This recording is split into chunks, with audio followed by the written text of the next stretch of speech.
Samuel voltou dos mortos para falar com Saul? Será que aquele texto de 1 Samuel, capítulo 28, tão enigmático, tão confuso, realmente fala que Samuel voltou dos mortos para poder conversar com Saul através de uma pitonisa, ou seja, através de uma médium? Será que a Bíblia dá base para o Espiritismo? É isso que nós vamos ver neste vídeo de hoje.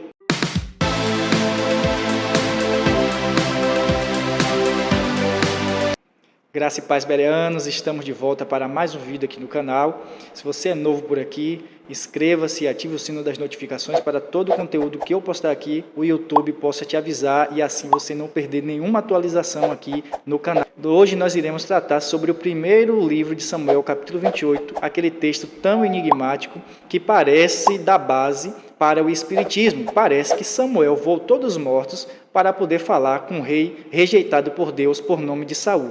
Será que a Bíblia diz que realmente Samuel voltou para falar com Saul? Será que ali era Samuel?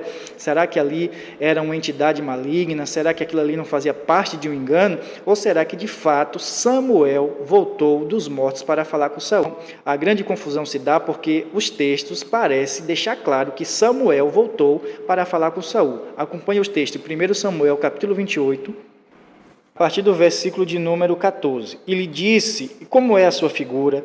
E disse ela, vem subindo um homem ancião, e está envolto numa capa. Entendendo Saul que era Samuel, inclinou-se com o rosto em terra, e se prostrou. Samuel disse a Saul, por que me desinquietaste, fazendo-me subir? Então disse Saul, muito angustiado estou, porque os filisteus guerreiam contra mim, e Deus se tem desviado de mim, e não me responde mais, nem pelo ministério dos profetas, nem por sonhos. Por isso te chamei a ti, para que me faças saber o que hei de fazer. Então disse Samuel, por que, pois, a mim me perguntas, visto que o Senhor te tem desamparado, e se tem feito teu inimigo?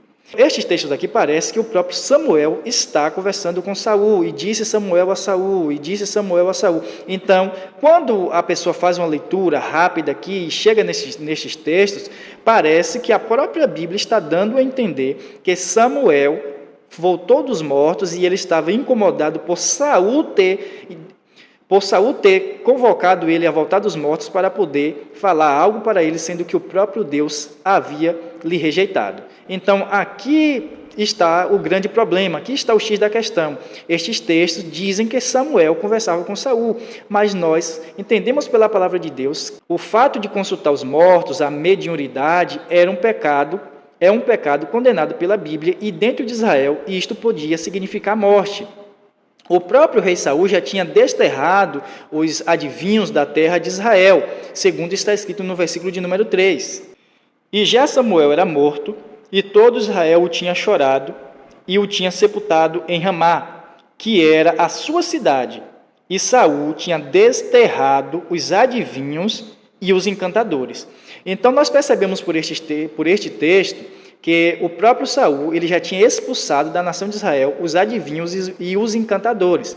Mas uma mulher conseguiu se ocultar, ficar escondida dentro de uma caverna. Alguns dos homens de Saul sabiam disso, pois quando ele questionou se não havia ninguém, nenhuma mulher com espírito de feiticeira para que ele pudesse consultar qual seria o seu destino, se eles ganhariam aquela guerra contra os filisteus ou não, a Bíblia diz que alguns dos seus homens indicaram uma mulher que vivia numa caverna. Portanto, tanto esta mulher estava escondida ali, como alguns soldados de Saul sabiam deste fato e não haviam lhe comunicado, algo que poderia ser considerado na época como um crime de alta traição contra o rei.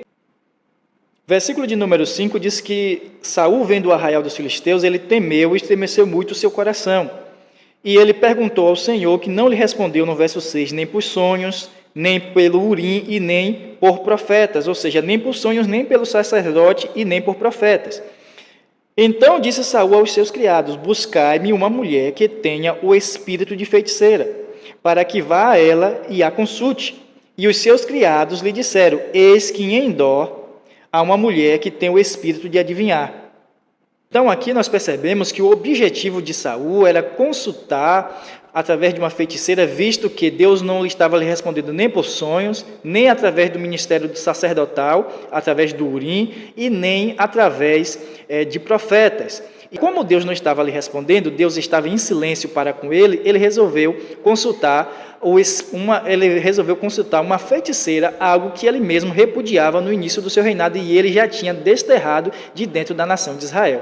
Só para vocês entenderem o nível de degradação moral e espiritual que o rei Saul se encontrou naqueles últimos momentos da sua vida.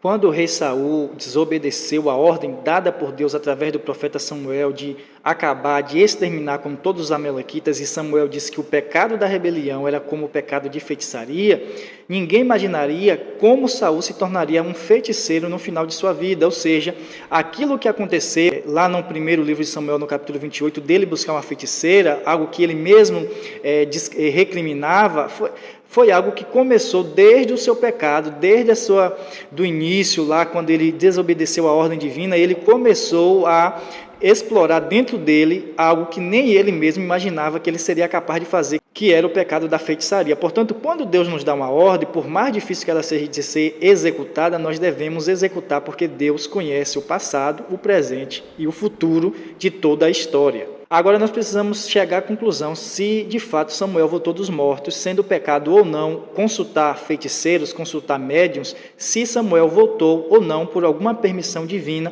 para falar com Saul e decretar a sua sentença. E para isso eu quero analisar alguns textos com vocês. O primeiro texto que eu quero analisar com vocês é 2 Samuel, capítulo 12, verso 23. Quando Davi diz: porém, agora que é morta, por que jejuaria eu agora? Poderei eu fazê-la mais voltar? Eu irei a ela, porém ela não voltará para mim. Aqui é quando Davi estava jejuando pela sua criança que tinha nascido, e Deus tinha punido, dado a sentença de morte, porque foi fruto do adultério dele com Batseba, a mulher de Urias.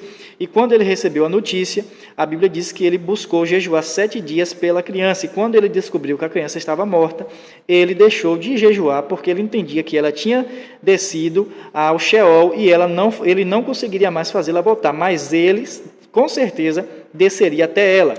Outro texto que eu quero ler com vocês, Jó capítulo 7, verso 9, que diz: tal como a nuvem se desfaz e passa, aquele que desce à sepultura nunca tornará a subir. A palavra sepultura aqui é a palavra hebraica Sheol, ou Sheol, que é o mesmo Hades do grego, que aparece em muitas passagens no Novo Testamento, especialmente na história do rico e Lázaro, onde o rico estava no lugar de tormentos no Hades e Lázaro estava no seio de Abraão, no lugar de consolo, e entre eles havia um grande abismo, que é a prisão dos demônios, Lucas 8, verso 31, e Apocalipse capítulo 9 e Apocalipse capítulo 20, do 1 até o verso 3. Estes textos aqui mostram que o entendimento daquelas pessoas da antiguidade é que todos desceriam ao Sheol, o lugar dos mortos. A palavra significa o mundo invisível dos mortos, mas que muitas Bíblias traduzem incorretamente como sepultura, ou até muitas vezes como inferno, para o nosso idioma português. Mas eles tinham o entendimento que todos desceriam a este lugar. Davi diz: eu não tornaria a trazê-la de lá. Era impossível tornar a subir de lá. Como já disse, aquele que desce ao Sheol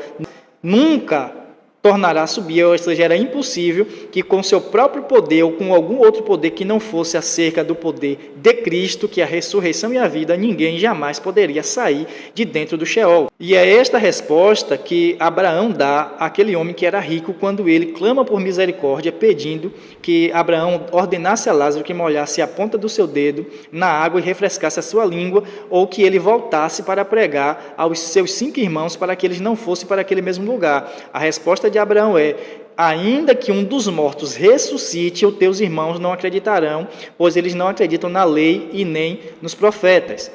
Ou seja, eles não acreditam nem em Moisés e nem nos profetas, deixando claro que ninguém sairia dali, exceto por ressurreição. Então, é aí o que acontece quando Jesus chega diante do túmulo de Lázaro e ele grita: Lázaro, vem para fora. Ele, como a ressurreição e a vida, ele tinha autoridade para trazer alguém dentre os mortos, como ele ressuscitou o filho da viúva de Naim, como ele ressuscitou a Lázaro, como ele ressuscitou a filha de Jairo e muitos outros santos que dormiam no Antigo Testamento ressuscitaram com a ressurreição dele e saíram dos sepulcros e entraram na cidade santa, que é Jerusalém, após a ressurreição dele. Então, quando Jesus grita, ele brada ali: Lázaro vem para fora, ele não estava dizendo Lázaro vem para fora do túmulo, mas vem para fora do Hades. Ele estava gritando para que Lázaro saísse de lá do Hades ou do Sheol, onde nenhum homem que chegasse ali teria capacidade de sair dali pelo seu próprio poder. como os textos que nós já acabamos de ler. Mas Jesus, como a ressurreição e a vida, ele tinha essa autoridade, ele tinha esse poder. É por isso que ele era tão aguardado, era por isso que era tão necessário Jesus vir morrer para pagar o preço pelos nossos pecados, vencer a morte, para resgatar os santos que estavam presos lá neste lugar chamado de Hades, mas os santos estavam no seio de Abraão, um dos compartimentos do Hades. Eu vou deixar aqui no card o link desta aula que eu dou completa sobre o Hades e o inferno, sobre o seio de Abraão, sobre o lugar de tormentos e sobre o abismo, todos esses 3 compartimentos que estavam no Hades antes da morte e ressurreição de Cristo, para que você possa acompanhar e entender melhor todo este assunto. E por isso que também Jesus disse que ele foi ungido pelo Espírito para pregar as boas novas aos pobres, para poder dar vista aos cegos, para curar os quebrantados do coração e para dar abertura de prisão aos presos, ou seja, ele veio para libertar aqueles santos que estavam presos lá no Hades.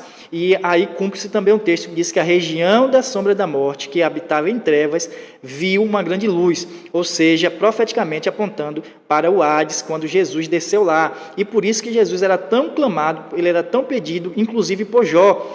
Jó, muitas vezes, ele disse: porventura, minha esperança descerá comigo ao Sheol, onde juntamente teremos descanso nas portas do Sheol. Ele estava falando de Cristo, a sua esperança.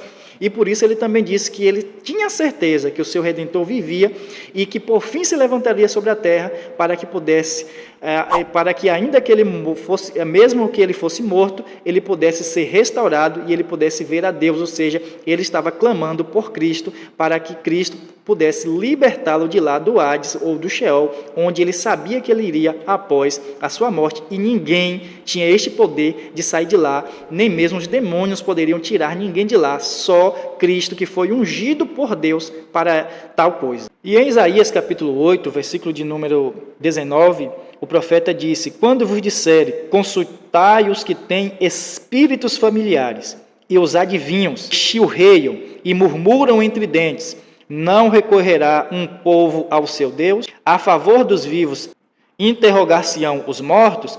Então você pode observar claramente que a Bíblia condena a consulta aos mortos, e esta consulta aos mortos se dava pelos espíritos familiares. Por que aqui a Bíblia chama espíritos malignos de espíritos familiares? Porque eles atuam nas cadeias familiares, e como eles não morrem, eles podem passar por cadeias familiares por gerações, por centenas de anos, por milhares de anos, e eles podem ter acesso a informações secretas, a informações passadas, a informações secretas de antepassados daquela pessoa, e eles também conseguirão facilmente roubar a fisionomia e também o timbre, o som da voz daquela pessoa, e fazer-se, através de um médium, passasse por aquele ente querido que já morreu, ou aquele amigo, ou qualquer pessoa que seja. Portanto, aquilo ali não foi Samuel que voltou dos mortos, pois ele não tinha essa autoridade de voltar. Tampouco uma adivinha, uma feiticeira, condenada pela Bíblia, teria esta autorização de trazer Samuel dos mortos para poder falar com Saul. Se Deus desse esta permissão, ele estaria dando base, ele estaria ratificando a obra maligna daquela mulher de adivinha, e também estaria dando base para o espiritismo. Deus não permitiu isso. Aquilo ali foi um engano que espíritos familiares que conheciam a voz de Samuel, que sabiam qual era a fisionomia de Samuel, eles podem muito bem roubar a fisionomia de alguém e a voz, e fazer passar-se por alguém para enganar as pessoas. E aquela atitude de Saul, embora Deus estava em silêncio para com ele por desobediência, também é praticada por muitas pessoas, que Deus está em silêncio não porque aquela pessoa está em desobediência, mas para testar a fé daquela pessoa, como ele fez com Adão e Eva. Ele disse: não comereis do fruto da árvore da ciência do bem e do mal, que está no meio do jardim, porque no dia que dela comerdes, certamente morrereis. Deus deu uma ordem, Deus deixou claro: do dia que dela comerdes, certamente morrereis. Só que eles tinham curiosidade de saber, de conhecer aquela árvore, porque o que eles sabiam daquela árvore não era por experiência própria, mas por aquilo que Deus havia dito para eles. Portanto, eles caíram no engano da serpente. Eva conversa com a serpente. Toda vez que alguém conversa com a serpente, ele certamente será enganado. Assim como Adão e Eva foram enganados pela serpente, Eva foi enganada e posteriormente a serpente, através dela, enganou Adão.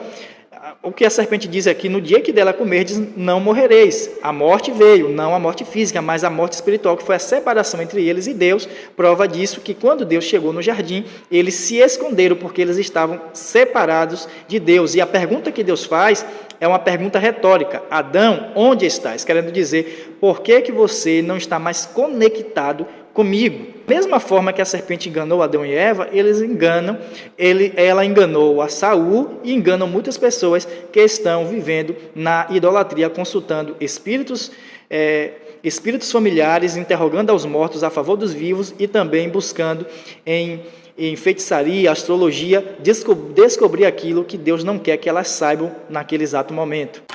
Para elucidar essa questão, nós precisamos voltar para o texto de 1 Samuel, capítulo 28, porque, como nós lemos a princípio, parece que Samuel estava conversando com Saul. Eu apresentei vários textos para vocês, mostrando que Samuel não poderia estar ali, porque seria através de uma espírita, através de uma feiticeira, porque só poderia sair dali por ressurreição, e só Jesus tem esta autoridade de trazer alguém de dentro do Hades. Portanto, aquela mulher ela não teria esta autoridade para fazer isso. Mas, e como ficam os textos de 1 Samuel 28, que nós lemos, que parece que realmente Samuel estava conversando com Saul? Aí eu quero fazer uma análise hermenêutica e exegética deste texto com vocês, com calma. Vamos para o texto. O versículo de número 11 diz assim: a mulher então lhe disse: a quem te farei subir? E disse ele: faze-me subir a Samuel. Vendo, pois, a mulher a Samuel, parece que ela estava vendo a Samuel, o texto dá a entender isso, gritou em alta voz. E a mulher falou a Saul, dizendo: por que me tens enganado? Pois tu mesmo és Saul. E o rei lhe disse: não temas, porém, que é o que vês? Então a mulher disse a Saul: vejo deuses que sobem da terra. Então a chave para o entendimento, para a elucidação desta questão, está aqui, na própria fala daquela feiticeira: eu vejo deuses. Esta palavra aqui é a palavra hebraica Elohim, que é usada tanto para Deus, como para homens, como para anjos, sendo eles de Deus ou anjos de Satanás, ou seja, demônios. Então, estes deuses aqui que ela está vendo aqui, não pode ser Deus, não pode ser homem, e não pode ser anjos de Deus. Aqui eram espíritos, ela estava deixando bem claro: eu vejo deuses. Samuel não era deuses. Portanto, não foi Samuel quem voltou para falar com Saul, mas espíritos malignos, através daquela médium de Endor, conseguiu enganá-lo, fazendo ele imaginar que ali era Samuel, e por isso o texto continua dizendo do verso 15 a seguir: então Samuel disse a Saul, então Samuel, por conta do entendimento que Saul teve, e entendendo Saul que era Samuel, prostrou-se com seu rosto e inclinou-se em terra. A partir daí o texto começa a dizer: então Samuel, por conta do entendimento que Saul chegou, a conclusão que Saul chegou por conta do engano que havia sido feito para ele através dos espíritos malignos. Portanto, não foi Samuel quem voltou, mas espíritos malignos que enganaram a Saul, que fizeram que ele entendesse que ali era o próprio Samuel, e por isso os textos, a partir do verso 15 em diante, começam a dizer que Samuel disse a Saul, por conta que, baseado no entendimento que Saul teve, através daquela experiência maligna, espírita que ele teve, ali dentro daquele contexto, demônios levaram-no a acreditar que ali era o próprio Samuel, mas não foi Samuel, mas os espíritos familiares que atuavam através daquela mulher médium, ok? Este é o nosso vídeo de hoje, eu espero que tenha sanado as suas dúvidas. Se você gostou do vídeo, deixe o seu like, compartilhe com mais alguém. Deixe aqui nos seus comentários se você tem alguma dúvida acerca da palavra de Deus, se você tinha esta dúvida, que por conta destes textos que dizem que Samuel falou com Saul, e se este vídeo te ajudou, se você tem alguma dúvida acerca da palavra de Deus, deixe aqui embaixo, pois a sua dúvida pode tornar-se no próximo vídeo aqui do canal. Que Deus te abençoe e até ao próximo vídeo.